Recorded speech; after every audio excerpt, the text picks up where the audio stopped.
Welcome to the DoubleACS Daily News. Attleboro School Superintendent David Sawyer recently spoke about why Attleboro needs a new high school at a meeting of the Attleboro Historic Preservation Society. He also gave participants a look at the plans for the new building. We spoke with him to learn more. We've been applying to the Massachusetts School Building Authority for aid for our heating and window systems at Attleboro High School for over 10 years. That's where it really started. In 2015, the MSBA contacted us to say that they were ready to work with us, and at that point they steered us away from a repair project for those particular systems and towards their core program, which is about building new schools or renovating schools, because they understood that those systems were going to require so much remediation that it was really in the end going to end up being a much larger project. I want to make sure that we design a building that's going to meet the educational needs of our students for the 21st century. We're trying to catch up in terms of the ways in which our current facility is behind, and we want to try to anticipate what's coming ahead so that the building will be flexible and be able to grow as our understanding of what kids need in this century continues to evolve.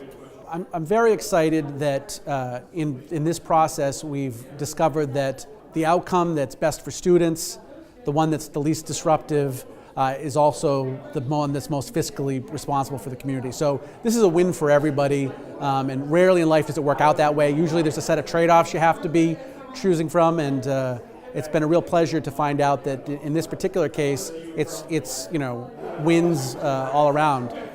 In terms of what this new building will mean, it will mean that the students of Attleboro will be well placed to get a top-notch education, one that we already are delivering, but one that the facility itself supports rather than as an obstacle to. The students would be in the old high school while the new one is built next door.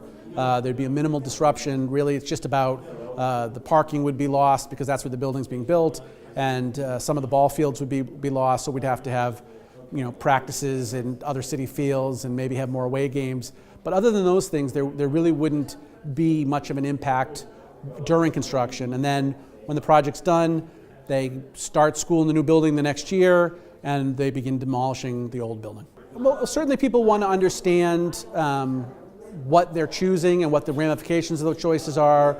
They want to understand how the building will meet the needs of students. They want to make sure that it's a prudent investment and that it will be a building that we can take care of and will last a long time and not be left back in this situation too soon.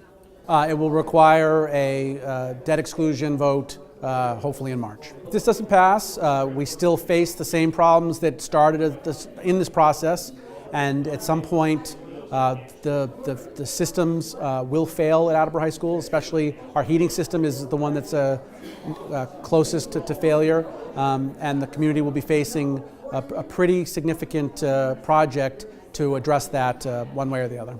This is a community decision, and that there's going to be a democratic process by which we as a community get to decide whether we're going to do this or not, and I would just ask people to do their best to make an informed decision. That's it for today's update. You can watch all of our content in high definition by visiting our website, DoubleACS.com, by downloading the DoubleACS mobile app, or visiting the DoubleACS Roku channel. For DoubleACS News, I'm Austin Ricketts.